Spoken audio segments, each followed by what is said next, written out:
Hello बच्चों, तो कैसे हैं आप लोग। उम्मीद करता हूँ आप बढ़िया होंगे, मस्त होंगे और अच्छे से पढ़ रहे होंगे। तो आज जो है हम एक नया चैप्टर स्टार्ट करने वाले हैं जो कि है सॉल्यूशंस। तो सॉल्यूशंस बेसिकली जो है वो 12th क्लास का बहुत ही बेसिक चैप्टर है, यानी काफ़ी इजी चैप्टर है और काफ़ी ज़्यादा स्कोरिंग चैप्टर है और अच्छा चैप्टर है। सारी चीज़ें सीखने के लिए अच्छे हैं, कंसेप्चुअल है पूरा, आप कंसेप्ट बिल्ड कर सकते हैं। तो हम जो है सॉल्यूशंस चैप्टर को स्टार्ट करेंगे, ठीक है। तो बेसिकली जब सॉल्यूशन का जैसे मैं नाम ले रहा हूँ, ठीक है, जब मैं सॉल्यूशन का नाम ले रहा हूं तो आपके दिमाग में बहुत सारी चीजें आ रही होंगी, क्योंकि डेली लाइफ में हम डिफरेंट डिफरेंट तरह के सॉल्यूशंस के साथ डील करते हैं। तो बेसिकली सॉल्यूशन जो वर्ड है उसका मीनिंग क्या होगा, सबसे पहले उसकी बात करते हैं। तो जो सॉल्यूशन है उसका मीनिंग होता है एक होमोजीनियस मिक्सचर, यानी कि होमोजीनियस मिक्सचर। मिक्सचर यानी एक या दो से ज्यादा चीजें उसके अंदर मिली होना, ठीक है, उसको हम मिक्सचर कहते हैं। होमोजीनियस का मतलब दूसरा यहां पर जो वर्ड आया है उसका मतलब है इक्वली डिस्ट्रीब्यूशन। यानी यदि आपने लेट सपोज एक ग्लास के अंदर थोड़ी चीनी ऐड करी है, तो वो जो चीनी आपने ऐड करी है वो हर जगह इक्वली डिस्ट्रीब्यूट हो जाए।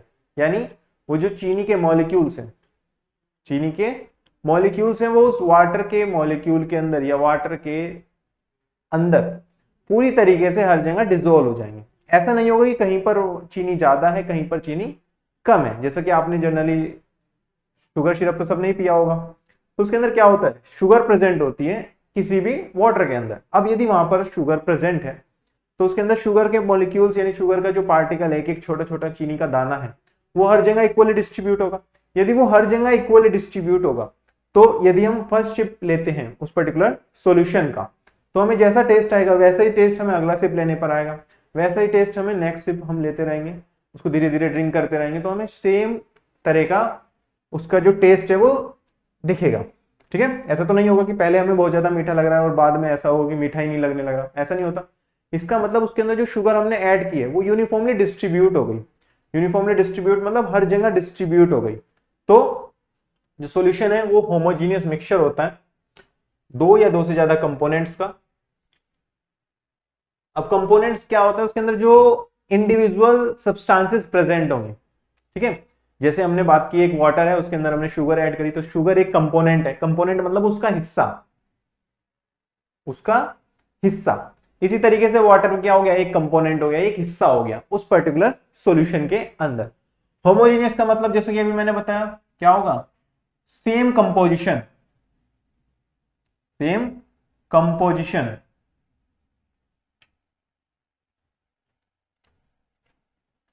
थ्रू आउट द मिक्सचर, यानी पूरे मिक्सचर के अंदर जो कंपोजिशन है वो इसकी सेम है, सेम या फिर यूनिफॉर्म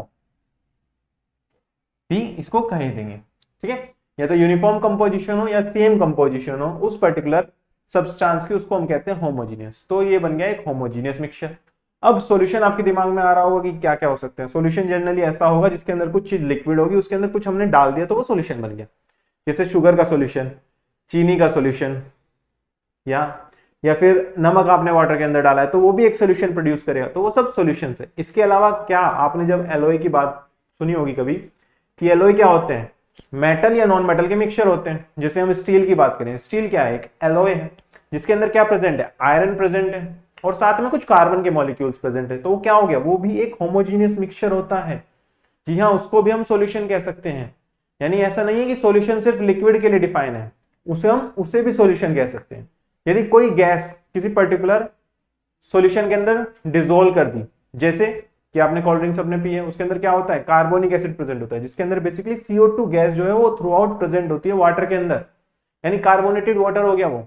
तो वो भी क्या है, एक सॉल्यूशन है। हालांकि उसके अंदर एक गैस है, वो भी एक सॉल्यूशन है। यदि कोई एलॉय है वो भी एक सॉल्यूशन है। तो सॉल्यूशन के एग्जांपल्स की बात करें तो यहाँ पर हो गया पहला एग्जांपल कि शुगर आपने ऐड करी है वाटर के अंदर, दूसरा एग्जांपल इसी तरह का हो गया, शुगर ऐड करी है यहाँ पर भी। तीसरा एग्जांपल क्या हुआ, गैसेस। जी हाँ, गैसेस, एयर, यानी एयर के अंदर नाइट्रोजन है ऑक्सीजन है, तो वो भी क्या है, एक होमोजीनियस मिक्सचर है।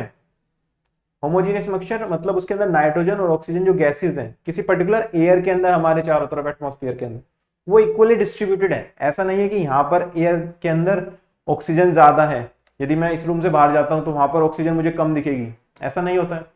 यानी कि ऑक्सीजन जो है वो हर जगह इक्वली डिस्ट्रीब्यूटेड है, जिसे हम इनहेल कर पा रहे हैं ताकि हम सर्वाइव कर सकते हैं, समझे। इसी के साथ यदि हम बात करें किसी बीकर के अंदर में दो चीजें मिला दी, मान लो हमने क्या करा, हमने थोड़ा अल्कोहल लिया, ठीक है भाई, अल्कोहल लिया, अल्कोहल के अंदर थोड़ा पानी मिला दिया, तो वो भी क्या बन गया, एक मिक्सचर, ठीक है, वो भी क्या बन गया, एक मिक्सचर बन गया और होमोजीनियस मिक्सचर बन गया। अब ऐसा होगा अल्कोहल जो है वो हर जगह डिस्ट्रीब्यूट हो जाएगा पानी के अंदर। इसी तरीके से जो हमारे पास टूथपेस्ट है, टूथपेस्ट भी क्या है, एक सॉल्यूशन है। अब कहोगे कि यार वो तो लिक्विड नहीं है, उसे सॉल्यूशन कैसे बोल रहे हो, सॉल्यूशन है हाँ वो, क्यों, क्योंकि उसके अंदर भी होमोजीनियसली यूनिफॉर्मली डिस्ट्रीब्यूटेड हो रखी हैं सॉल्यूट्स उसके अंदर, यानी डिफरेंट डिफरेंट कंपोनेंट्स उसके अंदर जो प्रेजेंट होंगे वो हर जगह प्रेजेंट होंगे। यानी टूथपेस्ट करते हो भाई, दांत साफ तो करते ही होंगे, तो उसके अंदर जो मॉलिक्यूल्स हैं उस टूथपेस्ट के अंदर वो सारे सारे बराबर हैं। क्या आप पहला कोई ट्यूब में से सबसे पहली बार निकाल रहे हो तो अलग टेस्ट थोड़े आता है, या बाद में निकाल रहे हो तो वो खीर जैसा टेस्ट आने लगता है, ऐसे थोड़े होता है, हर जगह टेस्ट बराबर रहता है। इसका मतलब क्या हुआ, वो भी एक यूनिफॉर्म मिक्सचर हुआ, यानी ये भी एक सॉल्यूशन है। इसके अलावा यदि हम बात करें, सिरिंज है, किसी चीज से बनी है, वो भी क्या हो गया, एक होमोजीनियस मिक्सचर हो गया। इसके अलावा आपके पास यहाँ पर इंस्ट्रूमेंट है, किसी मेटल से बना होगा पर्टिकुलर, वो मेटल के अंदर डिफरेंट डिफरेंट मेटल्स मिलाई गई होंगी, जैसे ब्रास से मान लेते हैं बना है या ब्रॉन्ज से बना है, तो क्या होगा उसके अंदर कॉपर और टिन मिक्स होंगे ब्रास के अंदर, ठीक है, तो क्या होगा, वो भी एक मिक्सचर हो गया, होमोजीनियस मिक्सचर। इसके अलावा ये आपके पास हो गया कोई एलोए, ये भी क्या है, होमोजीनियस मिक्सचर है।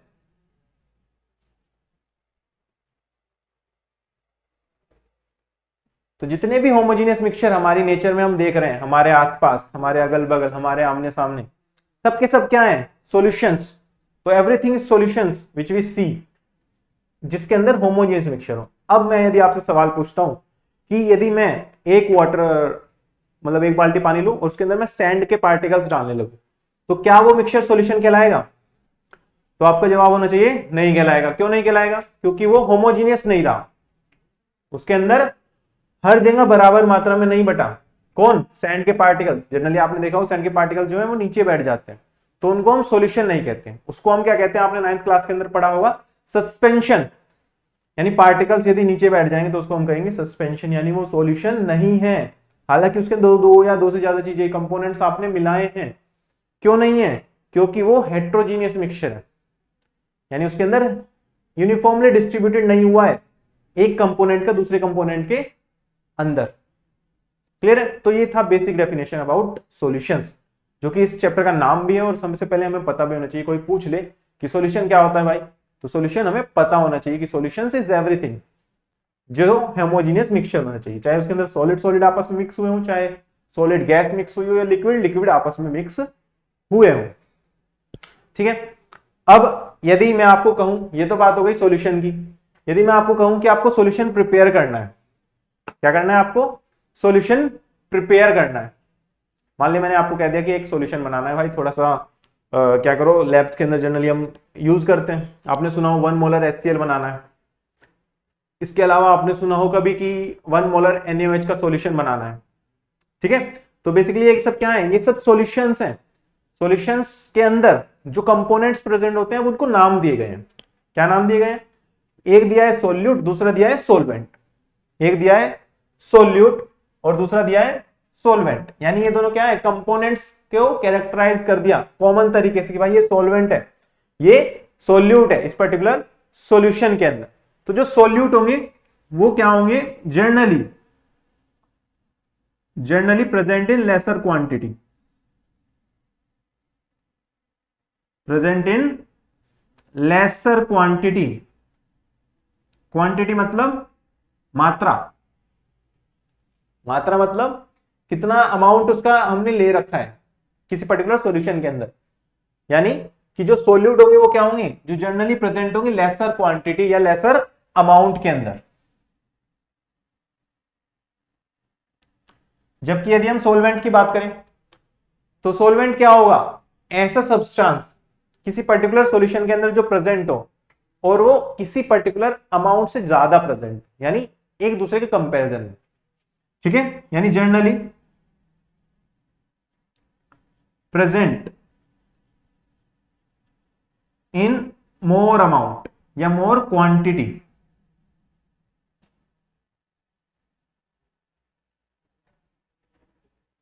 Then any other component.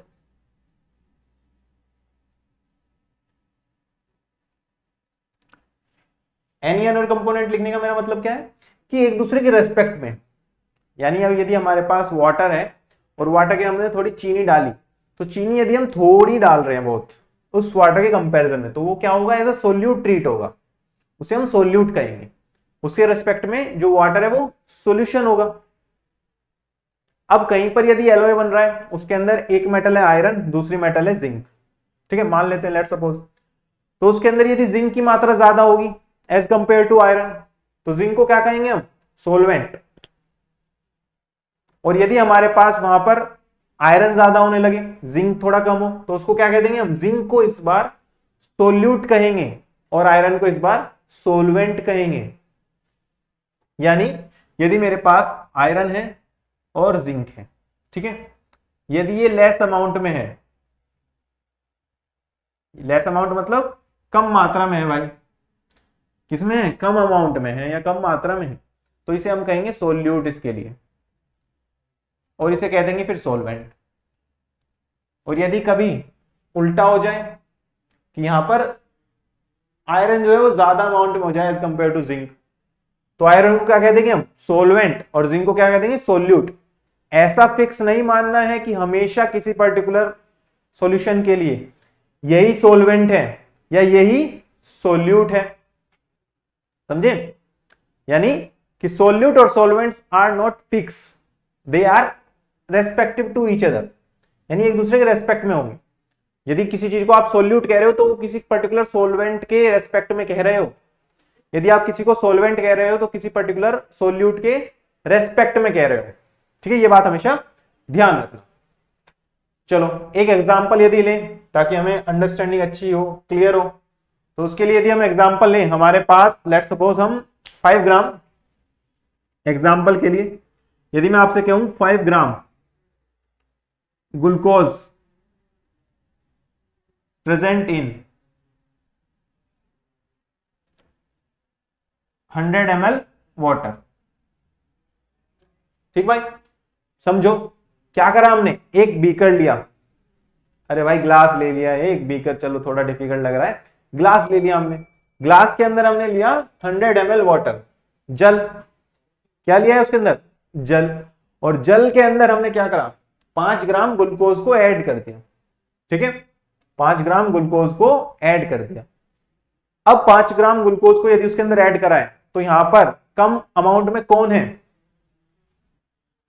कम अमाउंट में यहां पर जनरली दिया हुआ है ग्लूकोज, तो ग्लूकोज क्या हो गया, सोल्यूट इसके लिए, और जो वाटर क्या हो गया इसके लिए, सोलवेंट। और दोनों को मिलाने से जो पर्टिकुलर सब्सटेंस तैयार होगा उसको हम कहेंगे सॉल्यूशन, उसको हम क्या कह देंगे, सॉल्यूशन कह देंगे। तो दिस इज द सॉल्यूशन, ठीक है, जिसके अंदर दो कंपोनेंट्स होते हैं, एक सोल्यूट और एक सोलवेंट। अब जो सोल्यूट होगा वो डिसोल्व होगा या वो डिस्ट्रीब्यूट होगा किसके अंदर, उस पर्टिकुलर सोलवेंट के अंदर, और सोलवेंट वो होगा जो किसी को अपने अंदर डिसोल्व करेगा या डिस्ट्रीब्यूट करेगा। समझ रहे हो, समझ रहे हो बात को भाई। यदि कोई ज्यादा अमाउंट में चीज है, उसके अंदर कोई चीज आ गई, घुल गई, तो वो क्या हुआ, सोल्यूट, और जो सोलवेंट है जो घोल रहा है, ठीक है। एक और एग्जांपल लेते हैं छोटा सा, नींबू पानी सबने पिया है नहीं भाई, पीछे वाला के कुछ बच्चे तो सोच रहे हैं कि भाई नींबू पानी मिल जाए मजा आ जाए, नींबू पानी की यदि बात ही हुई है, तो भाई साहब नींबू पानी सबने सोचा है, सबने पिया है, तो नींबू पानी के अंदर क्या होता है, नींबू होता है, ऑफ कोर्स पानी होता है भाई, उसके अलावा नमक होता है, ठीक है। उसके अंदर जो नींबू है वो भी क्या है, एक सोल्यूट, जो नमक है वो क्या है, वो भी सोल्यूट है, और जो पानी है जो मैक्सिमम अमाउंट में प्रेजेंट होगा वो उसके अंदर सोलवेंट होगा, और इस सॉल्यूशन को हम बोलेंगे नींबू पानी, बिल्कुल नींबू पानी बोलेंगे, और यही सॉल्यूशन हमारे पास हो गया, समझ गए। तो यही हमारे पास सॉल्यूशन हो जाता है। अब तुम्हारे दिमाग में ख्याल आ रहा होगा कि सॉल्यूशन अब किस किस तरह से बन सकते हैं, यानी सर ये तो समझ में आ गया कि सोल्यूट होता है जो कम अमाउंट में होता है, सोलवेंट समझ में आ गया ज्यादा अमाउंट में होता है। अब ये सोल्यूट सोलवेंट क्या क्या हो सकते हैं, क्या हमेशा लिक्विड लिक्विड होंगे, या हमेशा सॉलिड सॉलिड होंगे, या हमेशा गैस गैस होंगे। तो अब मैं आपको बताता हूं सॉल्यूशन किस किस तरीके से बन सकता है। तो यदि हम बात करें सॉल्यूशन की, तो सॉल्यूशन हमारे पास बन सकता है यदि हमारे पास सोल्यूट सॉल्वेंट अलग अलग हो। यानी यदि मैं बात करूं हमारे पास सोल्यूट है, यहां पर लिख लेते हैं सॉल्वेंट। ठीक है, तो अब पहला हो सकता है जिसके अंदर सॉल्वेंट जो है वो सॉलिड है। क्या हो? सॉलिड। और ये क्या हो? गैस। यानी गैस को सॉलिड के अंदर मिला दिया और मिलाने के बाद वो यूनिफॉर्मली डिस्ट्रीब्यूट हो गए, तो वो एक सॉल्यूशन बन गया। उसके अलावा क्या हो सकता है? लिक्विड है हमारे पास, उसे हमने सॉलिड के अंदर मिला दिया, कोई सॉलिड सब्सटेंस लिया, उसके अंदर हमने लिक्विड ऐड कर दिया थोड़ा सा, तो वो क्या बन गया? एक सॉल्यूशन बन गया। इसके अलावा यदि हम सॉलिड को सॉलिड में मिला दें, एलॉय, ये भी क्या हो गया? एक सॉल्यूशन हो गया। इसके अलावा यदि हमारे पास दोबारा गैस हो और यहां पर हम लिक्विड ले लें, अब की बार सॉल्वेंट हमारे पास लिक्विड हो और उसके अंदर हम गैस डिसोल्व कर रहे हैं, एग्जांपल, हाँ सही याद कर रहे हो। किसको याद कर रहे हो? थोड़ी भाई कोल्ड ड्रिंक मिल जाए उसकी बात कर रहे हो। तो कोल्ड ड्रिंक क्या है? वाटर, उसके अंदर यानी लिक्विड जो है वो सॉल्वेंट है, और उसके अंदर जो गैस CO2 प्रेजेंट है वो क्या हो गया?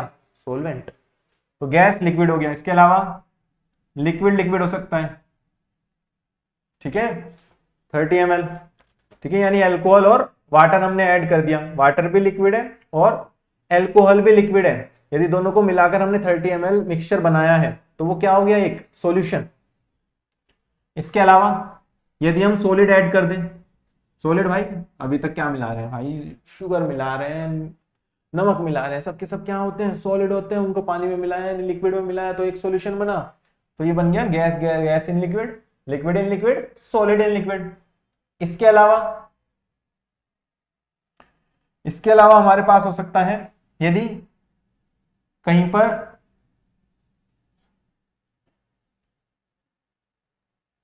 गैस गैस हो, गैस गैस भी एक सॉल्यूशन है। एयर H2O2 आपस में मिक्स हो रखी है और होमोजीनियस मिक्सचर बन रहा है, तो ये भी क्या हो गया? एक सॉल्यूशन, जैसा कि हमने अभी कहा था। इसके अलावा लिक्विड हो जाए गैस के अंदर, गैस के अंदर लिक्विड, यानी वेपर्स आ गई, बहुत सारा गैस है, जैसे आपने फॉग वगैरह देखा हो तो उसके अंदर क्या होता है? गैसेस के अंदर थोड़े लिक्विड के पार्टिकल्स आ जाते हैं, जिसके कारण फॉग वगैरह हो जाती है, तो ये लिक्विड इन गैस हो गया। इसके अलावा solid in gas, solid in gas मतलब स्मोक, डस्ट, डस्ट के अंदर छोटे छोटे छोटे छोटे डस्ट के पार्टिकल्स जो कि सॉलिड है वो गैस के अंदर प्रेजेंट होते हैं, धूल मिट्टी कंकड़, वो सब क्या हो गया? वो भी एक सॉल्यूशन है। ठीक है, तो इतने तरह के सॉल्यूशंस हो सकते हैं जिसके अंदर स्टेट यानी फिजिकल स्टेट के बेसिस पर अलग अलग सॉल्यूशन हमारे पास इतने बनते हैं कि सॉलिड को सॉलिड में, सॉलिड को लिक्विड में, सॉलिड को गैस में, फिर गैस को सॉलिड में, गैस को लिक्विड में, गैस को गैस में, उसके बाद लिक्विड को सॉलिड में, लिक्विड को गैस में, लिक्विड को लिक्विड के अंदर। तो ये बन गया हमारे पास सॉल्यूशन। तो क्या अब हमें इतने सॉल्यूशन पढ़ने? जी नहीं, हमारे जो एक्चुअल चैप्टर का नाम है वो है लिक्विड सॉल्यूशन, यानी ऐसे सॉल्यूशन जिसके अंदर जो सॉल्वेंट है वो हमेशा लिक्विड होगा, यानी हमें सिर्फ इन वालों के बारे में पढ़ना है,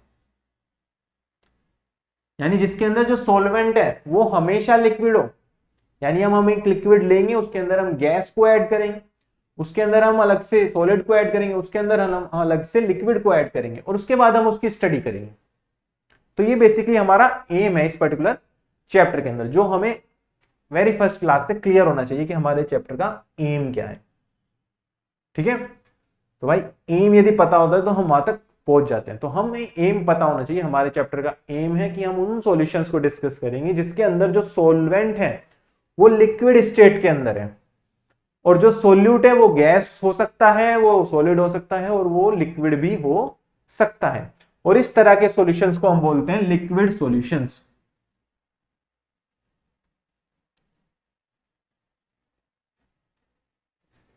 क्या बोलते हैं? लिक्विड सॉल्यूशन, यानी ऐसा सॉल्यूशन जिसके अंदर सॉल्वेंट जो है वो लिक्विड हो। तो बेसिकली हमें इसके बारे में बात करनी, किसके बारे में बात करनी है? लिक्विड सॉल्यूशंस के बारे में बात करनी है इस पर्टिकुलर चैप्टर के अंदर। ठीक है, चलिए अब जब हमने सॉल्यूशन की बात की है तो उसके अंदर हमने कंपोनेंट्स की बात की है कि कंपोनेंट्स क्या होंगे? इंडिविजुअल सब्सटेंसेस जो पर्टिकुलर किसी सॉल्यूशन के अंदर प्रेजेंट होंगे। अब वो कंपोनेंट्स जो है वो अलग अलग भी हो सकते हैं। क्या हमेशा एक सोल्यूट और एक सोलवेंट ही आपस में मिलकर सॉल्यूशन बनाएगा? जी नहीं, एक से ज्यादा सोल्यूट भी ऐड करे जा सकते हैं सोलवेंट के अंदर। एग्जाम्पल फिर से नींबू पानी, उसके अंदर क्या है? नमक, चीनी, नींबू, ये सब क्या है? सोल्यूट, क्योंकि कम अमाउंट में मिलाए जा रहे हैं, कम क्वांटिटी में मिलाए जा रहे हैं। किसके अंदर? किसी पर्टिकुलर वाटर के अंदर। तो वो क्या हो गया? एक सॉल्यूशन हो गया। क्या हो गया? एक सॉल्यूशन बन गया। ठीक है, जिसके अंदर एक से ज्यादा कंपोनेंट्स या दो से ज्यादा कंपोनेंट्स प्रेजेंट हैं। यहां पर टोटल कितने कंपोनेंट्स हो गए? 4।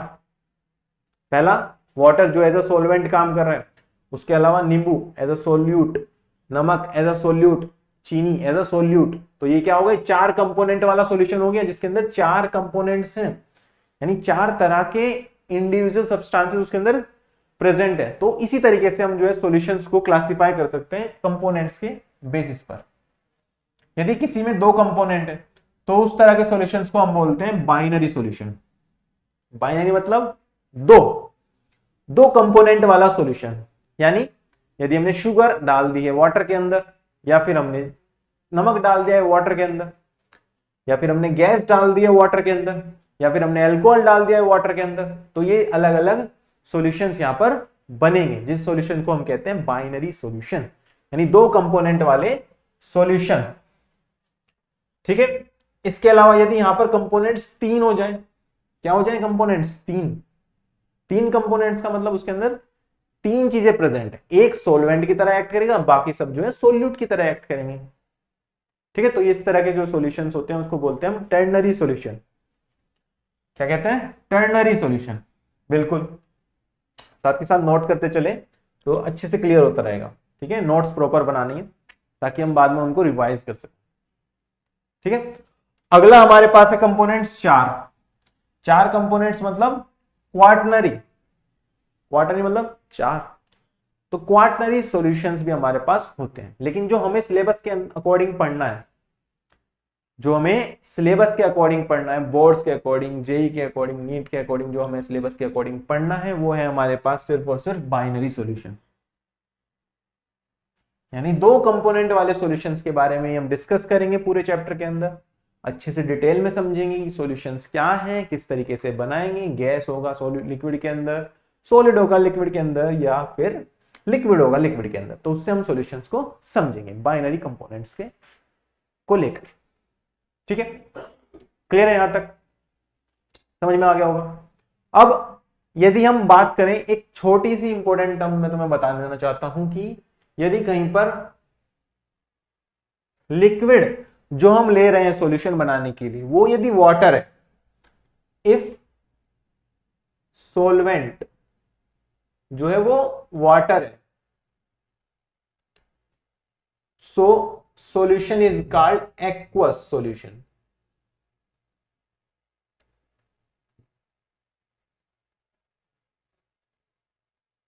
ठीक है, यानी ध्यान रखना, जब भी कभी भी पूरी केमिस्ट्री के अंदर यदि हम कहीं पर भी सोलवेंट वाटर ले रहे हैं, यानी वाटर के अंदर कुछ भी चीजें ऐड कर रहे हैं, तो वहां पर वो सॉल्यूशन बनेगा, वो एक्वस सॉल्यूशन कहलाएगा। क्या कहलाएगा? Aqueous solution. ठीक है, ये बात ध्यान रखना। चलिए, अब क्योंकि हमें सॉल्यूशंस पढ़ना है, क्योंकि हमें सॉल्यूशंस पढ़ना है, यानी हमें अलग अलग कंपोनेंट्स को आपस में मिक्स कर कर होमोजेनियस मिक्सचर बनाने होंगे। उनको तभी तो स्टडी करेंगे भाई, पहले सॉल्यूशन बनेगा तभी तो उनके बारे में पढ़ेंगे, उनके बारे में जानेंगे, उनके बारे में सीखेंगे, समझेंगे। तो सॉल्यूशंस बनाने के लिए कुछ हम बेसिक टर्मिनोलॉजी यूज करते हैं पूरी केमिस्ट्री के अंदर, जिसको आपने अच्छे से 11th क्लास के अंदर देखा होगा, पढ़ा होगा, समझा होगा, जाना होगा, जिसे हम कहते हैं मोल कॉन्सेप्ट। ठीक है, यानी some basic concept of chemistry के नाम से एनसीईआरटी के अंदर गिवन है 11th क्लास की पार्ट 1 एनसीईआरटी के अंदर। उसके अंदर आपको दिखा होगा some basic concept of chemistry, जिसके अंदर आप मोल कॉन्सेप्ट के बारे में पढ़ते हैं, और वहीं पर आप पढ़ते हैं कंसंट्रेशन टर्म्स के बारे में, यानी वो टर्म्स जो यूज करी जाती है किसी भी सॉल्यूशन की कंसंट्रेशन को बताने के लिए। अब क्यों कंसंट्रेशन टर्म हमारे लिए इंपॉर्टेंट है, ये आपके दिमाग में आ रहा होगा कि सर इसको क्यों पढ़ना है। तो भाई इसलिए इसको पढ़ना है क्योंकि यदि आपके पास कोई सॉल्यूशन दिया है तो उसके अंदर क्या चीज प्रेजेंट है, कैसे प्रेजेंट है, तो उसके बारे में हमें बेसिक आइडिया तभी होगा ना, जब हमें पता होगा कि उसके अंदर क्या कंसंट्रेशन है, यानी ये तो पता होना चाहिए क्या अमाउंट है उसके अंदर सोल्यूट का, सोलवेंट का, तभी तो स्टडी करोगे कि भाई हमारे पास किसी ने सॉल्यूशन दे दिया, ऐसे ही हमें कोई पकड़ा गया, भागता भागता एक कंटेनर पकड़ाया गया जिसके अंदर सॉल्यूशन है, हमने क्या करा, देखा, रख लिया अपने पास, ना पूछा कि भाई ये कितने मोलर का है, ना ये जाना कि इसकी कंसंट्रेशन क्या है, ना ये जाना कि इसके अंदर क्या क्या चीजें प्रेजेंट है, इसके अंदर सोल्यूट क्या है, इसके अंदर सोलवेंट क्या है। यदि हम ऐसा कुछ नहीं पूछ रहे हैं तो इसका मतलब हम बहुत बड़ी गलती कर रहे हैं। हम क्या कर रहे हैं, आया भाई कंटेनर दिया, ऐसे तो कल को कोई बम पकड़ा जाएगा तुम्हें, तुम उसे भी बगल में रख दोगे। लेकिन हमें पूछना चाहिए कि जो तुम चीज देके जा रहे हो वो सोल्यूट उसके अंदर क्या है, सोलवेंट क्या है क्या भाई, ये खाने की चीज है, ये पीने की चीज है, क्या है ये, उससे पूछोगे तो वो कुछ ना कुछ बताएगा, और वो केमिस्ट्री के टर्म्स में बताता है, इनकी टर्म्स में। यानी हमें कौन बताएगा, हमें कौन कोई चीज पकड़ाएगा, हमें पकड़ाते हैं एग्जामिनर्स, सवाल पकड़ाते हैं। अब सवाल के अंदर जो जो चीजें हमें पता होंगी उन्हें पहचानने के लिए हमें पढ़ना होगा कंसंट्रेशन टर्म्स, क्योंकि ये डायरेक्ट कंसंट्रेशन टर्म लिख देते हैं कि भाई इतना मास बाय मास है, इतना मास बाय वॉल्यूम है, इतना वॉल्यूम बाय वॉल्यूम है, या इतनी मोलरिटी है, इतनी नॉर्मेलिटी है, या इतनी मोलैलिटी है, या इतनी पार्ट्स पर मिलियन है, वो सब लिख देते हैं। तो हमें कैसे पता लगे, तो हम इनके बारे में थोड़ा बेसिक आइडिया ले लेते हैं ताकि हमें पता चल जाए कि इनको कैसे यूज करना है और इन टर्म्स का मीनिंग क्या है जो हमारे रेगुलरली काम आएंगी इस पर्टिकुलर चैप्टर के अंदर। ठीक है, यहां तक किसी को कोई दिक्कत आई होप नहीं होगी, सब कुछ बढ़िया चल रहा होगा, एकदम मक्खन चल रहा होगा। चलो शुरू करते हैं। सबसे पहले हम कंसंट्रेशन टर्म के बारे में बात करते हैं। अब किसी भी चीज को जानने से पहले हमें यह देखना होगा कि हमें जानना कितना है, हमें कौन कौन सी कंसंट्रेशन टर्म पढ़नी है। तो पहली कंसंट्रेशन टर्म्स हमारे पास है मास बाय मास परसेंटेज, दूसरी है हमारे पास वॉल्यूम बाय वॉल्यूम, फिर है हमारे पास मास बाय वॉल्यूम, फिर पार्ट्स पर मिलियन, फिर मोलरिटी, मोलैलिटी, मोल फ्रैक्शन और नॉर्मेलिटी। ये हमारे पास इंपॉर्टेंट कंसंट्रेशन टर्म्स हैं जो हमें इस चैप्टर के अंदर समझनी है, जाननी है, सीखनी है। ठीक भाई साहब, क्लियर। तो चलो कॉपी पेन अच्छे से निकालो, उसके अंदर अच्छे से लिखो कंसंट्रेशन टर्म्स और पहली हेडिंग डालो मास बाय मास परसेंटेज। तो basically mass by mass percentage की मीनिंग क्या होता है, तो मास बाय मास परसेंटेज का मतलब होता है कि यदि हमारे पास केमिस्ट्री के अंदर कोई भी कुछ ऐसे सॉल्यूशंस आपको दे दे कि 10% weight by weight of NaOH, यानी कहीं पर भी ऐसा कुछ लिखा हो 10% weight by weight of NaOH या 10% मास बाय मास ऑफ NaOH, तो इसका मतलब क्या होता है, इसका मतलब है कि 10 ग्राम NaOH प्रेजेंट है इन 100 ग्राम ऑफ सॉल्यूशन। यानी यदि कहीं पर भी 10% वेट बाय वेट या 10% मास बाय मास लिखा है तो इसका मतलब क्या समझने का, इसका मतलब ये समझने का कि 10 ग्राम NaOH जो है वो प्रेजेंट है 100 ग्राम सॉल्यूशन के अंदर। यानी आपके पास जो सॉल्यूशन है वो 100 ग्राम है, उसके अंदर केवल और केवल मात्र 10 ग्राम NaOH प्रेजेंट है। ठीक है, तो ये हो गया पहला meaning mass by mass percentage का। यदि इसके फॉर्मूले की बात करें तो जो फॉर्मूला हमारे पास होता है वो ये होता है, percentage mass by mass is equal to mass of solute divided by mass of solution into 100। तो इस तरीके से हम मास बाय परसेंटेज को भी निकाल सकते हैं by using this particular formula. ठीक है, इसके अलावा यदि सेकंड की बात करें तो सेकंड हमारे पास है volume by volume percentage, volume by volume percentage. ये टर्म्स जनरली आपने मेडिसिन के अंदर काफी ज्यादा देखी होंगी। यदि आप किसी भी दवाई या क्रीम वगैरह की बात करते हैं, कोई भी क्रीम आती है चाहे वो कैसी भी हो, मेडिसिन के तौर पर हो या फिर ऐसा कॉस्मेटिक हो, तो उसके अंदर यदि आप कंपोजिशन की तरफ देखेंगे ना, उसके लेवल पे ही लिखा रहता है कंपोजिशन के अंदर कि 10/10% volume by volume, 10/10% mass by मास, इस तरीके से कंपोजिशन लिखी रहती है। देखा होगा आपने, हाँ याद आ रहा होगा भाई, बिल्कुल याद आना चाहिए। तो आपने देखा होगा, तो वो सब क्या है, सॉल्यूशंस है। तो उसके अंदर हमें बताया जाता है कि अच्छा इसके अंदर इतना अमाउंट इसका प्रेजेंट है, इतना अमाउंट इसका प्रेजेंट है, समझे। तो दूसरा हमारे पास हो गया वॉल्यूम बाय वॉल्यूम परसेंटेज। तो इसका मतलब यदि समझे, यदि हमारे पास कहीं पर भी लिखा है 20% volume by volume of HCl, 20% volume by volume of HCl यदि हमारे पास लिखा है तो इसका मतलब क्या है? इसका मतलब ये है कि 20 ml ऑफ HCl जो है वो प्रेजेंट है इन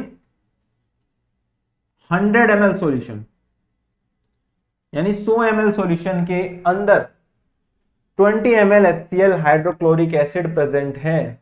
इसका मतलब ये है, तो वॉल्यूम बाय वॉल्यूम परसेंटेज का मतलब क्या होगा? कितना अमाउंट वॉल्यूम में प्रेजेंट है किसी पर्टिकुलर सॉल्यूशन के अंदर। तो इसका जो फॉर्मूला होगा वो मेरे भाई क्या हो जाएगा? Percentage V by V is equal to volume of solute divided by volume of solution, और ये दोनों होंगे ml के अंदर। ठीक है मेरे भाई, इनटू 100। तो ये हमारे पास फॉर्मूला होगा जिसको हम डायरेक्ट अप्लाई कर कर बता सकते हैं किसी पर्टिकुलर सॉल्यूशन के अंदर वॉल्यूम बाय वॉल्यूम परसेंटेज कितना है। ठीक, चलो आगे बढ़ते हैं। अगला हमारे पास है mass by volume. Mass by volume का मतलब यदि कहीं पर ऐसा लिखा है कि 15% mass by volume of glucose,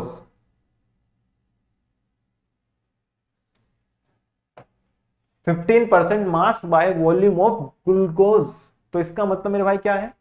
इसका मतलब हमारे पास 15 ग्राम ग्लूकोज जो है वो प्रेजेंट है। इन वॉल्यूम लिखा है नीचे, इसका मतलब सॉल्यूशन जो होगा वो वॉल्यूम के टर्म्स में होगा। इसका मतलब 100 ml, 100 ml सॉल्यूशन। यानी अभी तक हमने क्या जाना? जो ये तीनों की तीनों कंसंट्रेशन टर्म सर आप बता रहे हो ये 100 ml सॉल्यूशन के रेस्पेक्ट में है या 100 अमाउंट के रेस्पेक्ट में है सॉल्यूशन के। ठीक है भाई, इसी तरीके से इसका जो फॉर्मूला होगा वो होगा मास बाय वॉल्यूम परसेंटेज का मास ऑफ सोल्यूट जो कि होगा ग्राम में, और सॉल्यूशन क्या होगा? ml के अंदर। क्या हो जाएगा? ml के अंदर। क्लियर? इसके अलावा एक और टर्म्स आती है पीपीएम। पीपीएम जनरली यूज करी जाती है उनके लिए जहां पर सब्सटेंस का जो अमाउंट है वो काफी कम हो, काफी कम हो, यानी ट्रेसेस में प्रेजेंट हो, यानी ट्रेसेस मतलब बहुत कम अमाउंट में प्रेजेंट हो, उसके लिए हम पीपीएम यूज करते हैं। पीपीएम की जो फुल फॉर्म होती है वो होती है पार्ट्स पर मिलियन। पार्ट्स पर मिलियन, अब नाम से ही क्लियर है, पार्ट्स पर मिलियन मतलब कितना हिस्सा 1 मिलियन के अंदर प्रेजेंट होगा, कितना हिस्सा 1 मिलियन के अंदर प्रेजेंट होगा। यानी यदि आपके पास कहीं पर लिखा है 20 ppm CaCO3, ठीक है, जैसे आपने सुना हो वाटर के अंदर इंप्योरिटीज प्रेजेंट होती है, तो उनको जनरली दिखाने के लिए, क्योंकि इंप्योरिटीज तो बहुत कम ट्रेस में प्रेजेंट होती हैं, ऐसा थोड़ा है कि कैल्शियम कार्बोनेट पानी के अंदर बहुत ज्यादा मात्रा में प्रेजेंट होता है, ऐसा नहीं होता, बहुत कम मात्रा में वो प्रेजेंट होता है, तो उसको दिखाने के लिए हम पीपीएम का यूज करते हैं। तो पीपीएम यहां पर यदि लिखा है 20 ppm कैल्शियम कार्बोनेट, इसका मतलब है कि 20 ग्राम कैल्शियम कार्बोनेट जो है वो प्रेजेंट है इन 10⁶ ग्राम सॉल्यूशन। यानी यदि हमारे पास 10⁶ ग्राम वाटर का सॉल्यूशन है तो उसके अंदर 20 ग्राम कैल्शियम कार्बोनेट प्रेजेंट है। सोच सकते हो भाई, यानी 10 लाख ग्राम के अंदर केवल 20 ग्राम कैल्शियम कार्बोनेट प्रेजेंट है, बहुत कम अमाउंट है, बहुत ही कम अमाउंट है। तो ये क्या हो गया? पीपीएम में रिप्रेजेंट कर दिया गया। ठीक है, तो अब इसका फॉर्मूला मिल जाए तो मजा आ जाए। बिल्कुल, तो फॉर्मूला ये रहा। फॉर्मूला क्या होगा? मास of solute divided by mass of solution into 10⁶, क्योंकि ये परसेंटेज है सब, तो इसलिए 100 से मल्टीप्लाई करा है, इसलिए 100 के रेस्पेक्ट में निकाल रहे हैं। अब समझ में आ रहा है चिंटू कि परसेंटेज निकाल रहे हैं इसलिए 100 से मल्टीप्लाई करा है, लेकिन यहां पर पीपीएम की बात कर रहे हैं, इसका मतलब 1 मिलियन की बात कर रहे हैं, तो 10⁶ होगा। समझे?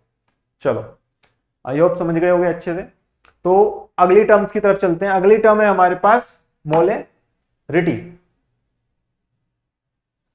जिसको हम रिप्रेजेंट करते हैं कैपिटल एम से, जिसको हम रिप्रेजेंट करते हैं कैपिटल एम से।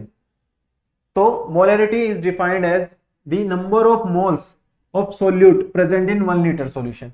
यानी यदि हमारे पास 1 लीटर सॉल्यूशन है, यदि हमारे पास 1 लीटर का सॉल्यूशन है, यानी एक कंटेनर है, ठीक है, बिल्कुल ही टेंशन नहीं लेनी। एक कंटेनर है हमारे पास जो 1 लीटर का है, पानी की बोतल है बगल में जी है, उठा उसको, 1 लीटर की है, 1 लीटर पानी आएगा उसके अंदर, 1 लीटर यदि पानी आएगा तो उसके अंदर यदि तू कुछ अमाउंट NaCl का ऐड कर देता है, नमक मिला देता है उसके अंदर भाई, ठीक है, क्योंकि तू चंचल है और चंचल बालक नमक मिला दिया करते हैं भाई साहब बहुत तेजी के साथ, तो तूने नमक मिला दिया उसके अंदर, और फिर बाद में कह रहा है थोड़ा नींबू भी मिल जाता तो मजा आ जाता, थोड़ा चीनी मिल जाती तो मजा आ जाता। सॉल्यूशन बनाना चाह रहा है तू, बस समझ रहा है भाई। तो यदि तू सॉल्यूशन बनाना चाह रहा है और उसके अंदर तूने 1 लीटर सॉल्यूशन लिया, उसके अंदर तूने जितना नंबर ऑफ मोल्स किस पर्टिकुलर सॉल्यूट के ऐड करे होंगे, तो उसके बाद जो सॉल्यूशन क्रिएट होगा उसकी जो कंसंट्रेशन होगी उसको हम कहेंगे मोलरिटी। यानी molarity is just a concentration जो कि 1 लीटर सॉल्यूशन के अंदर किसी पर्टिकुलर अमाउंट ऑफ सॉल्यूट को ऐड करने पर आती है। तो इसका बेसिकली फॉर्मूले की बात करेंगे तो फॉर्मूला क्या हो जाएगा, molarity is equal to number of moles of solute divided by volume of solution in litre, ठीक है। यानी कि यदि तुम्हारे पास लेट्स से एग्जांपल लें कि तुम्हारे पास लिखा है 2 molar NaCl solution,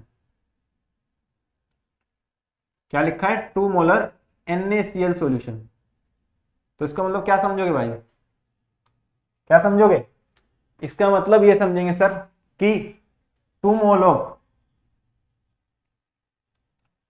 NaCl is present in 1 litre of solution. यानी कि भाई हम ये समझेंगे कि 2 mole of NaCl, 2 mole of NaCl जो है वो प्रेजेंट है 1 लीटर ऑफ सॉल्यूशन के अंदर। यानी 1 लीटर का हमारे पास सॉल्यूशन है, यानी कि एक हमारे पास भाई साहब है पानी की बोतल जो कि 1 लीटर है, उसके अंदर हमने 2 मोल NaCl को ऐड कर दिया, तो जो सॉल्यूशन क्रिएट होगा उसको हम कहेंगे 2 मोलर NaCl सॉल्यूशन। और क्या टर्म यूज कर रहा हूं मैं यहां पर, मोलर, तो यहां पर और यूज कर सकते हैं यहां पर मोलर, या फिर इसकी यूनिट होती है मोल पर लीटर, ठीक है, कैपिटल एम या मोलर या फिर मोल पर लीटर, इसकी तीनों ही यूनिट हम यूज कर लिया करते हैं, ठीक है। इसी तरीके से यदि हम बात करें दूसरी जो हमारे पास टर्म आती है वो है मोलेलिटी, मोलेलिटी।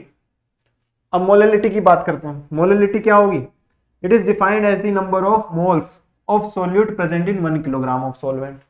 यानी यदि हमारे पास सॉल्यूशन के अंदर नहीं 1 किलोग्राम सोल्वेंट हो, हमारे पास एक कंटेनर हो उसके अंदर 1 किलोग्राम सोल्वेंट हो और उसके अंदर यदि कुछ नंबर ऑफ मोल सोल्यूट के ऐड करे गए तो उसके कॉरेस्पॉन्डिंग जो हम कंसंट्रेशन टर्म को यूज करेंगे उसको कहेंगे हम मोलेलिटी। जैसे एग्जांपल लें, यहां पर लिखा है कि 1.5 molar KI solution,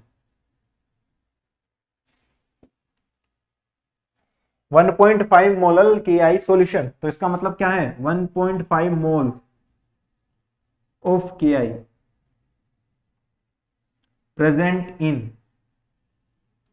1 kilogram solvent. यानी 1 किलोग्राम सोलवेंट के अंदर 1 मोल ऑफ KI यानी पोटेशियम आयोडाइड प्रेजेंट है, तो उसको हम कहेंगे मोलल। अगर इसकी यूनिट की बात करें तो क्या होगी इसकी यूनिट,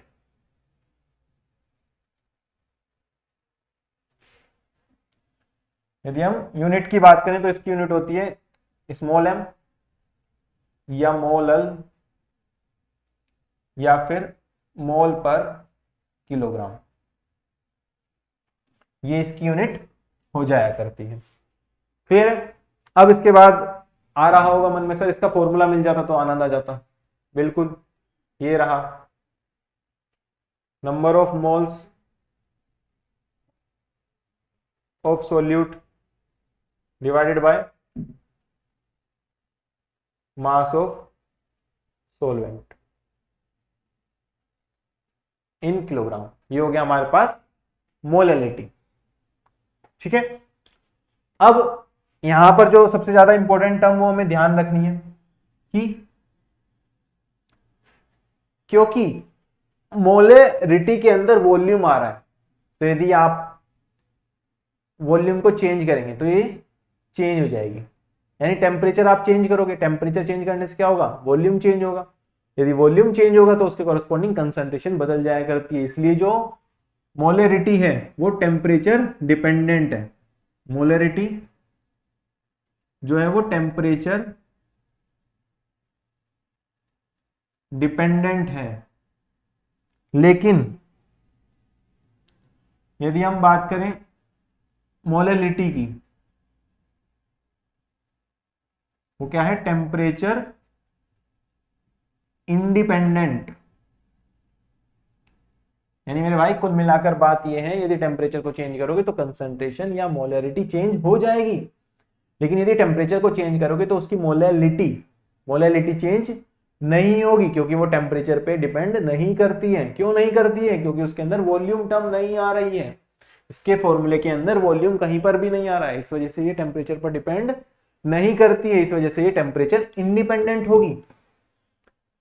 ठीक है, चलो आगे बढ़ते हैं। अगला हमारे पास जो टर्म है कंसंट्रेशन, वो है मोल फ्रैक्शन। तो मोल फ्रैक्शन क्या होता है, it is defined as the ratio of moles of one component to the total number of moles of all component present in a solution।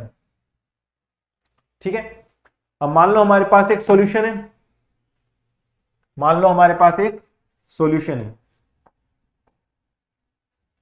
जिसके अंदर सोल्यूट होगा और सोलवेंट होगा।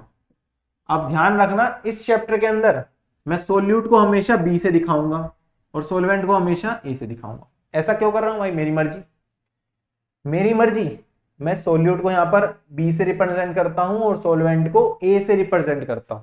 ठीक है, तो सोल्यूट यदि बी से है तो इसके कॉरेस्पॉन्डिंग जो मोल्स होंगे वो क्या होंगे, एनबी। और यदि सोलवेंट ए से रिप्रेजेंट हो रहा है तो इसके कॉरेस्पॉन्डिंग जो मोल्स होंगे वो होंगे एनए। एनबी क्या है, moles of solute and solvent. तो जो मोल फ्रैक्शन होगी उसको रिप्रेजेंट करते हैं साई से, और वो बराबर होगा number of moles of one component, number of moles of one component divided by total number of moles of all components. ठीक है, क्लियर है। और जो मोल फ्रैक्शन है उसको रिप्रेजेंट करते हैं साई से, और ये क्या है, एक यूनिट लेस। यानी मेरे भाई मेरे दोस्त, इसकी कोई यूनिट नहीं है, इसकी कोई यूनिट नहीं है। ठीक है, अगर मैं यहां पर कहूं तुम्हें कि मोल फ्रैक्शन बताओ ए का, तो क्या होगा, number of moles of A divided by total number of moles A और बी के। इसी तरीके से यदि मैं कहूं तुम्हें mole fraction of B, N B upon N A plus N B. ठीक है, और किसी भी बाइनरी सॉल्यूशन के लिए, और किसी भी बाइनरी सॉल्यूशन के लिए जो मोल फ्रैक्शन होती है वो 1 होती है। बाइनरी सॉल्यूशन मतलब ऐसा सॉल्यूशन जिसके अंदर दो कंपोनेंट हो, यानी एक सोल्यूट हो एक सोलवेंट हो, तो दोनों की जो मोल फ्रैक्शन का सम होगा वो हमेशा 1 होगा। और ये बात कॉपी में लिखो और दिमाग में गांठ बांध लो। ठीक है, यानी जब तक सॉल्यूशन चलेगा, जब तक सॉल्यूशन चलेगा तब तक ये टर्म बार बार यूज होती रहेगी, mole fraction of A plus mole fraction of B is equal to 1, यानी जितने भी कंपोनेंट्स हैं यदि हम सबके मोल फ्रैक्शन को ऐड कर दें तो सबका सम 1 आता है। क्या आता है? 1। ठीक है, चलो इसके बाद अगली टर्म आती है नॉर्मेलिटी। नॉर्मेलिटी क्या है? बहुत ही नॉर्मल टर्म है, जैसा इसके नाम कह रहा है नॉर्मेलिटी हूं मैं, यानी बहुत ही नॉर्मल। तो नॉर्मेलिटी होती क्या है? Normality is defined as the number of gram equivalents of solute present in 1 litre solution. यानी नॉर्मेलिटी क्या होगी? कितने ग्राम इक्विवेलेंट्स, यहां पर मोल्स नहीं है, यहां पर ग्राम इक्विवेलेंट्स प्रेजेंट हैं 1 लीटर वॉल्यूम ऑफ सॉल्यूशन के अंदर, उसको हम कहेंगे नॉर्मेलिटी। तो नॉर्मेलिटी हो जाएगी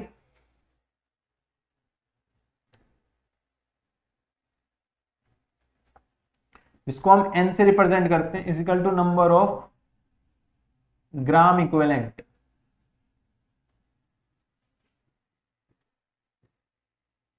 bye volume of solution litre. ठीक है, अब जो ग्राम इक्विवेलेंट होते हैं उसके बारे में जान लेते हैं थोड़ा। तो नंबर ऑफ जो ग्राम इक्विवेलेंट होते हैं वो बराबर होते हैं नंबर ऑफ मोल्स के divided by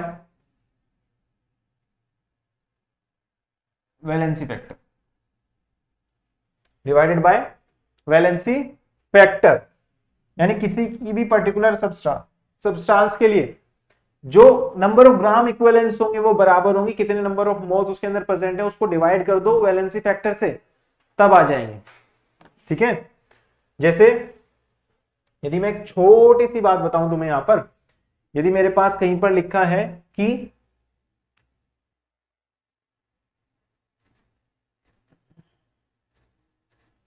2 gram equivalent of H2SO4 या HCl, तो इसका मतलब क्या है? 2 ग्राम इक्विवेलेंट ऑफ HCl, इसका मतलब क्या है? हमारे पास 2 gram equivalent is equal to number of moles divided by valency factor. Valency factor क्या होगी? जैसे एसिड की बात करें, HCl यदि ब्रेक होता है तो H पॉजिटिव Cl नेगेटिव देता है, तो टूटेगा तो वैलेंसी 1 आएगी, तो इसलिए नंबर ऑफ मोल्स भी यहां पर 2 मोल हो गए। यानी basically 2 gram equivalent of HCl का मतलब यहां पर हो गया कि हमारे पास 2 मोल HCl के प्रेजेंट हैं। ठीक है, इसी तरीके से यदि कहीं पर लिखा है कि 2 ग्राम इक्विवेलेंट ऑफ H2SO4, तो इसका मतलब 2 gram equivalent is equal to number of moles divided by valency factor. इसके लिए जो वैलेंसी फैक्टर होगा वो होगा 2। क्यों? क्योंकि ये 2 H पॉजिटिव आयन देता है, यानी कोई भी एसिड जितने H पॉजिटिव आयन देगा उतना ही उसका वैलेंसी फैक्टर हो जाएगा। ये आपको निकालना बताया गया होगा रेडॉक्स के अंदर, यानी रेडॉक्स केमिस्ट्री के अंदर, जो आपने पढ़ा है 11th क्लास के अंदर। ठीक है, तो वहां से आपको निकालना आना चाहिए वैलेंसी फैक्टर। तो डिवाइड करेंगे 2 से, यानी नंबर ऑफ मोल्स कितने आ गए? 4 मोल्स हो गए भाई। तो इसका मतलब तुम्हारे पास यदि H2SO4 गिवन है तो उसके अंदर 4 मोल्स गिवन है, यदि 2 ग्राम इक्विवेलेंट है वो। ठीक है, तो ये हमारे पास नॉर्मेलिटी हो जाती है। जो इसकी रिप्रेजेंटेशन है वो N से होती है, और जो इसकी यूनिट है वो है मोल पर ग्राम इक्विवेलेंट पर लीटर। ग्राम इक्विवेलेंट पर लीटर इसकी यूनिट होगी। क्लियर? तो इस तरीके से यहां पर जो है हमारी कंसंट्रेशन टर्म्स फिनिश हो जाती है। अब यदि हमारे पास इतनी सारी कंसंट्रेशन टर्म्स हैं तो ये आपस में यदि रिलेट करानी आ गई तो वो काफी ज्यादा डिफिकल्ट हो जाता है। लेकिन उसके लिए मैं आपको शॉर्ट फॉर्मूले बता रहा हूं जिसको आप डायरेक्ट अप्लाई कर इन्हें एक दूसरे के साथ कन्वर्ट भी कर सकते हो, यानी एक दूसरे में बदल भी सकते हो। तो सबसे पहला हमारे पास है मोलरिटी एंड परसेंटेज एक्स। तो इसके लिए जो डायरेक्ट कन्वर्जन होता है वो होता है m is equal to 10xd upon MWB। ठीक है, ये इसका डायरेक्ट फॉर्मूला हो जाएगा। अब मन में सवाल उठ रहा होगा कि कौन क्या है सर, ये बता दो एक बार ताकि मैं अप्लाई भी कर पाऊं। ठीक है बेटा, तो यहां पर यदि बात करें तो m क्या है, मोलरिटी ऑफ सॉल्यूशन, जो आपके पास सॉल्यूशन गिवन होगा उसकी मोलरिटी। x क्या है यहां पर,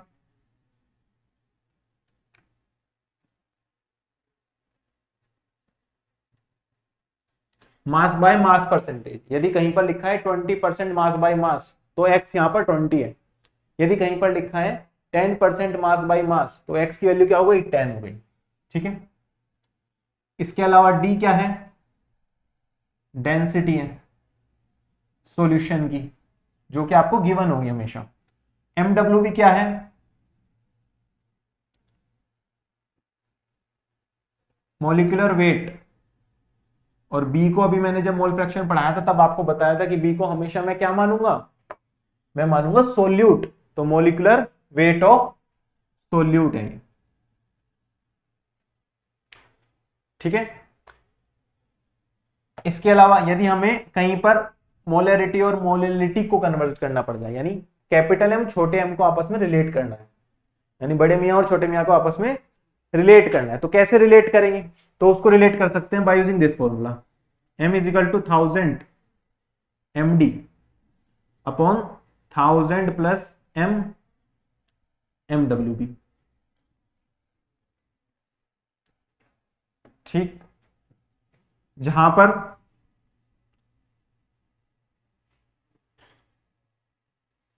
ये जो m है कैपिटल, ये है मोलरिटी,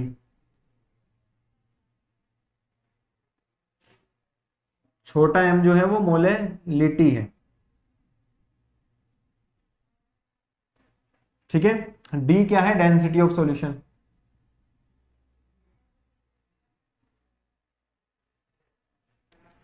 इसके अलावा MWB की बात करेंगे, MWB वही है, क्या वही है भाई, उसको याद नहीं करना है, ये है इसका मतलब मोलिकुलर, अभी याद करने लगो भाई, सर कह रहे हैं कि वो याद करना है तो याद करने लगो, इसको याद करना है भाई कि मोलिकुलर वेट है सोल्यूट का। ठीक है भाई, चलो अगर आपके पास ऐसा रिलेशन आने लगे जिसके अंदर मोलरिटी को रिलेट करना हो मोल फ्रैक्शन से, जो कि बार बार करना होगा इस चैप्टर के अंदर जनरली, तो उसके लिए जो फॉर्मूला है डायरेक्ट वो है small m is equal to psi B upon psi A into 1000 divided by MWA। ठीक है, और यहां पर यदि मैं बात करूं, साई बी क्या है, mole fraction of solute, psi A क्या है, mole fraction of solvent A, और MW क्या है, molecular weight of solvent, solvent का मोलिकुलर वेट है। यानी ये तीन रिलेशंस आपस में बहुत ज्यादा इंपॉर्टेंट है, कभी भी कहीं भी जरूरत पड़ने पर इन्हें याद किया जा सकता है। ठीक है, तो इन्हें याद कब करेंगे, जब हमें इन्हें पता होगा, हम इन्हें जानते होंगे, तभी तो बुला के लाएंगे भाई, क्वेश्चन में आ गया कि इन दोनों को चेंज करना है तो बुला के लाएंगे, भागे भागे जाएंगे किसके पास, इसके पास। कब जाएंगे, जब हमें पता होगा कि भाई ऐसी चीज दुनिया में एग्जिस्ट करती है, तभी तो जाओगे। तो एग्जिस्ट करती है मैंने बता दिया, अब तुम जब भी आए इन दोनों के बीच का संबंध, तो इसके पास भागे भागे जाना, इसको उठाकर लाना, डायरेक्ट वैल्यू डालना और डायरेक्ट आंसर आ जाएगा। ठीक है, बहुत आराम से कर सकते हो इसको, क्लियर, और काफी यूजफुल है पूरे केमिस्ट्री के अंदर, जितने भी मॉल कॉन्सेप्ट के रिलेटेड क्वेश्चन आते हैं, और सॉल्यूशन में तो यूजफुल है ही, जब भी तो बता रहा हूं। ठीक है भाई साहब, चलो आगे बढ़ते हैं। तो चलो आ जाओ क्वेश्चन देखते हैं। तो क्वेश्चन हमारे पास है, calculate the mole fraction of ethylene glycol C2H6O2 in a solution containing 20% C2H6O2 by मास।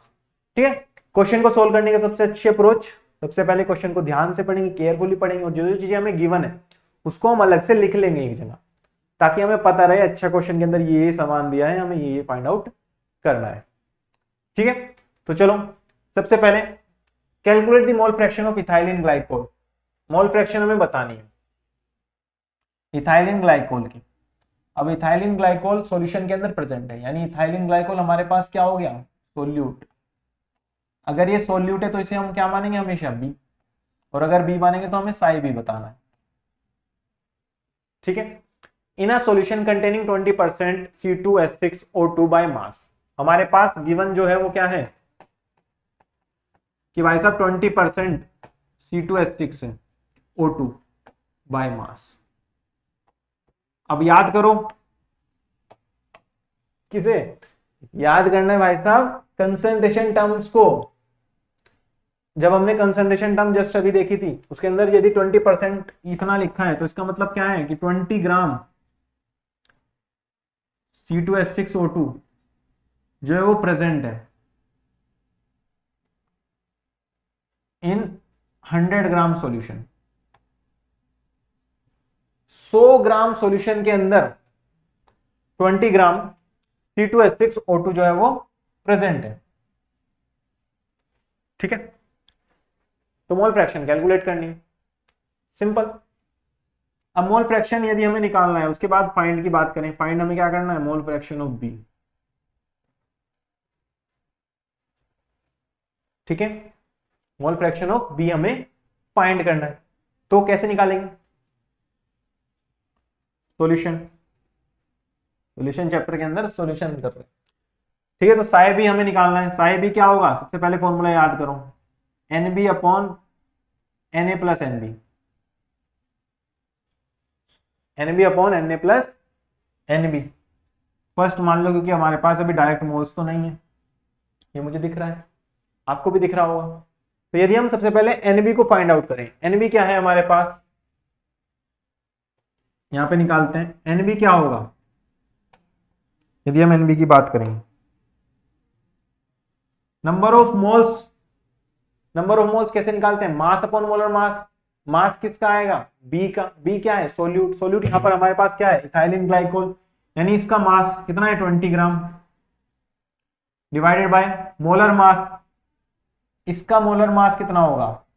कैसे फाइंड करते हैं, कुछ ऐसे फाइंड करते हैं जैसे मैं फाइंड कर रहा हूं, कार्बन 2 है तो 2 इंटू 1 का 12 प्लस 6 हाइड्रोजन है, 1 का 1 होता है तो 6 इंटू 1, 2 ऑक्सीजन यानी 2 इंटू 16, तो कितना हो गया 24 प्लस 6 प्लस 32, यानी 30 और 32 कितना हो गया 62 gram per mole.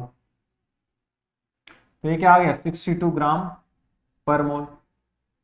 Mass upon molar mass, number of moles, mass upon molar mass, number of moles. चलो अब इसे थोड़ा सोल्व करेंगे। ठीक है, कौन से के साथ जाते हैं, आधा आधा कर लेते हैं, ये हो गया 10, ये हो गया 31, अब 31 10, अब इसे सोल्व करना है। लगभग यदि बात करें 1/3 पॉइंट समथिंग आएगा। ठीक है, तो इसको सोल्व ही कर लेते हैं। 31 डिवाइडेड बाय 10 0.0, उसके बाद 393,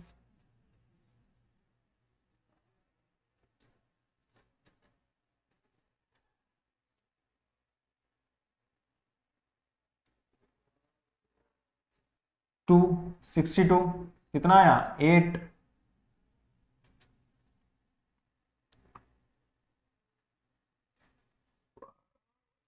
8 3 जा 24, तो 9,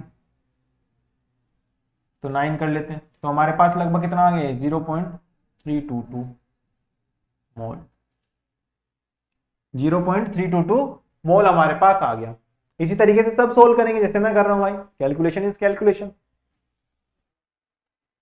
we have to do it very carefully. तो एन बी हमारे पास आ गया। इसके बाद यदि एन बी और निकाल दे तो सर मजा आ जाए, ले भाई मजा करते हैं। क्या करते हैं भाई, मजा।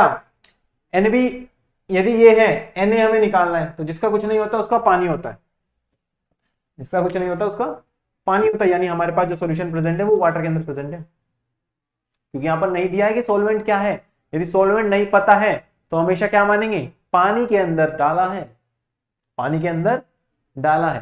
ठीक है भाई, Na इजिकल टू क्या होगा, मास ऑफ सोलवेंट। सोलवेंट का मास क्या होगा, ये हमारे पास है सोल्यूट,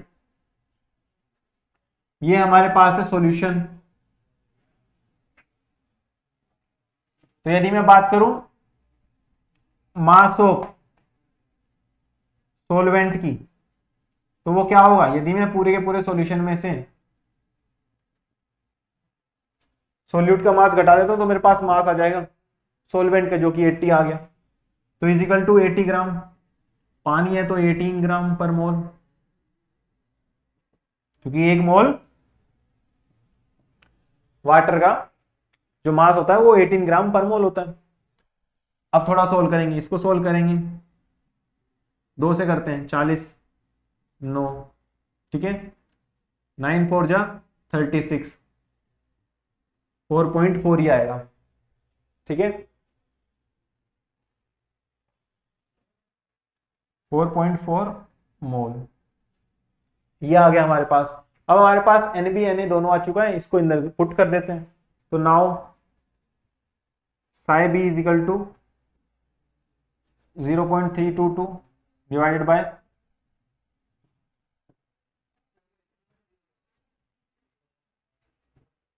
4.4 प्लस 0.322, यानी 0.322 डिवाइडेड बाय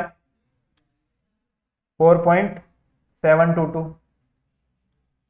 अब इसको सॉल्व करेंगे, ऊपर आ गया 322 डिवाइडेड बाय 4722, डेसिमल से डेसिमल हट गए, ठीक है।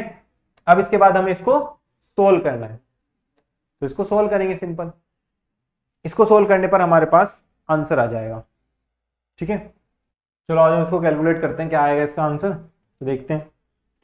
तो यहाँ पर 322 डिवाइडेड बाय 4722, तो यदि इसको सोल्व करोगे तो हमारे पास आएगा 0.068, जो कि मोल फ्रैक्शन हो जाएगी इसके अंदर, किसकी, इस पर्टिकुलर सोलवेंट के अंदर सोल्यूट की, जो कि क्या है हमारे पास, इथाइलिन ग्लाइकोल। तो ये आ गई हमारे पास mole fraction of ethylene glycol in particular solution in which the 20% mass by mass C2H6O2 is present, ठीक है। तो आंसर हमारे पास आ गया 0.068, 0.068, क्लियर। चलो आगे बढ़ते हैं। अगला क्वेश्चन हमारे पास है कि calculate the molarity of solution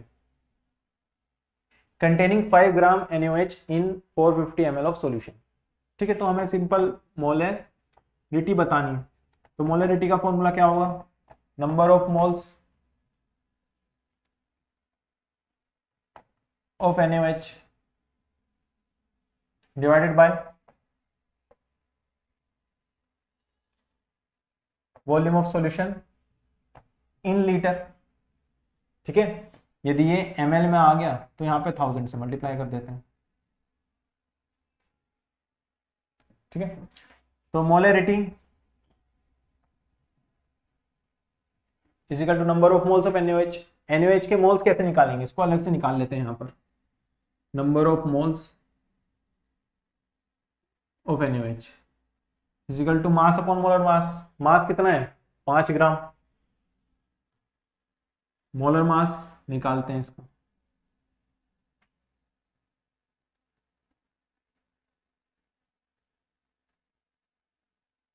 ठीक है। 23 प्लस 16 प्लस 1 40 ग्राम पर मोल,